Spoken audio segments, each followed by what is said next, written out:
Bismillahirrahmanirrahim. Assalamualaikum warahmatullahi wabarakatuh. Salam sejahtera buat kita semua. Selamat pagi Ibu Astia Nurinda Kencana Putri selaku dosen mata kuliah Landasan Pendidikan dan teman-teman semua yang dirahmati oleh Allah Subhanahu wa taala. Puji syukur kita ucapkan kepada Allah Subhanahu wa taala dan tak lupa pula salawat serta salam selalu tercurahkan kepada Nabi Muhammad sallallahu alaihi wasallam.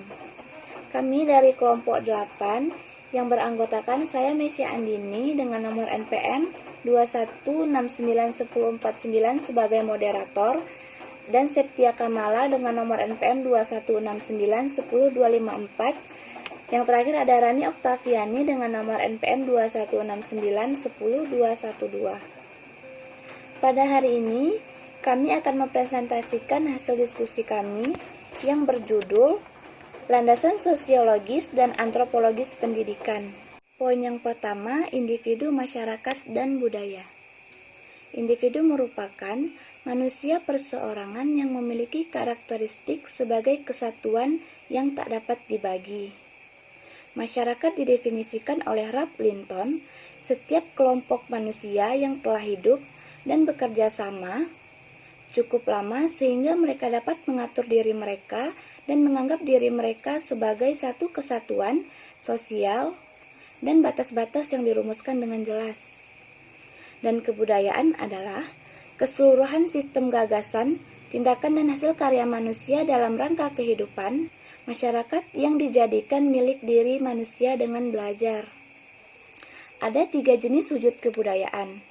Yang pertama ada wujud kebudayaan sebagai suatu kompleks dari ide-ide.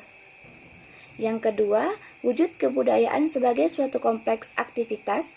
Dan yang terakhir, wujud kebudayaan sebagai benda-benda hasil karya manusia. Status dibedakan menjadi 2 macam. Yang pertama, ada status yang diperoleh sejak lahir atau diberikan kepada individu. Dan yang kedua, status yang diraih, yaitu status yang memerlukan kualitas tertentu yang diraih melalui upaya tertentu atau persaingan. Poin yang kedua ada pendidikan sosialisasi dan enkulturasi. Apa itu sosialisasi dan enkulturasi?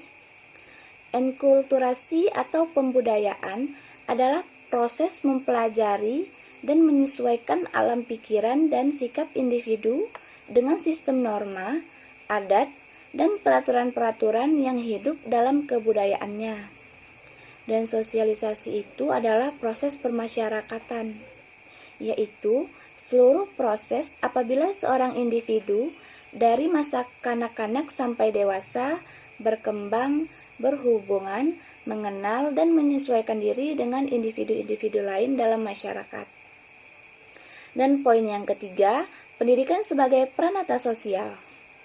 Pengertian pranata sosial ini merupakan suatu sistem aktivitas yang khas dari suatu kelakuan berpola yang dilakukan oleh seorang individu atau manusia yang mempunyai status dan peran masing-masing yang saling berhubungan atau mempunyai struktur, mengacu kepada sistem ide, nilai, dan norma atau tata kelakuan tertentu dengan menggunakan berbagai peralatan dan aktivitas yang berfungsi untuk memenuhi kebutuhan dasar anggota masyarakat.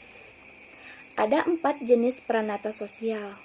Yang pertama ada pranata ekonomi, yang kedua ada pranata politik, yang ketiga ada pranata agama, dan yang keempat ada pranata pendidikan. Assalamualaikum warahmatullahi wabarakatuh. Perkenalkan, nama saya Septia Kamala, NPM 216910254. Saya akan melanjutkan penjelasan di poin yang keempat, yaitu ada pendidikan informal, formal, dan non-formal. Pendidikan non-formal berfungsi mengembangkan potensi peserta didik dengan penekanan pada penguasaan, pengetahuan, dan keterampilan fungsional, serta pengembangan sikap dan kepribadian profesional.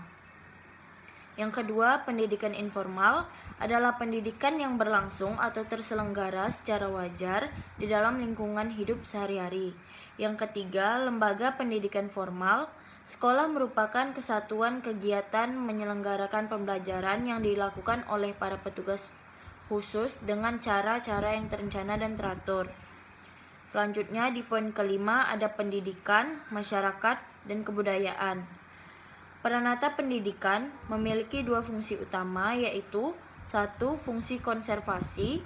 Dalam hal ini, peranata pendidikan berfungsi untuk mentransmisikan atau mewariskan atau melestarikan kelangsungan eksistensi masyarakat. Yang kedua, fungsi inovasi atau kreasi. Dalam hal ini, peranata pendidikan berfungsi untuk melakukan perubahan dan pembaharuan masyarakat beserta nilai-nilai budayanya. Baiklah, sekian dari saya kembalikan ke moderator Meisha. Terima kasih kepada Septia Kamala atas penjelasannya.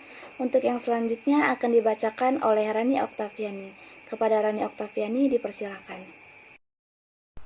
Assalamualaikum warahmatullahi wabarakatuh. Di sini saya Rani Oktaviani dengan NPM 216910112 akan melanjutkan penjelasan yang telah disampaikan oleh Septia dan Meisa. Nah, di sini ada yang keenam, pola-pola kegiatan sosial pendidikan. Ada 3 pola kegiatan sosial pendidikan. Yang pertama itu ada pola nomotetis, yang kedua ada pola ideografis, dan yang ketiga ada pola transaksional. Nah, selanjutnya itu yang ketujuh, pola sikap guru kepada siswa dan implikasinya terhadap fungsi dan tipe guru. Yang pertama itu, guru berasumsi bahwa muridnya belum menguasai kebudayaan, sedangkan pendidikan diartikan sebagai enkulturasi atau pembudayaan. Yang kedua itu, guru berasumsi bahwa muridnya mempunyai dorongan untuk belajar yang harus menghadapi materi yang baru, cukup berat dan kurang menarik. Yang ketiga itu ada guru berasumsi bahwa muridnya mempunyai dorongan belajar dan ditambah dengan harapan mampu menggali sumber belajar. Sekian dari saya.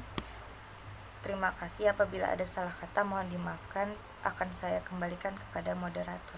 Terima kasih kepada Rani Oktaviani yang telah membacakan poin terakhir dalam hasil presentasi kami. Kami dari kelompok 8 izin pamit undur diri. Mohon maaf apabila ada kesalahan, baik perkataan ataupun perbuatan. Akhirul kalam, wassalamualaikum warahmatullahi wabarakatuh.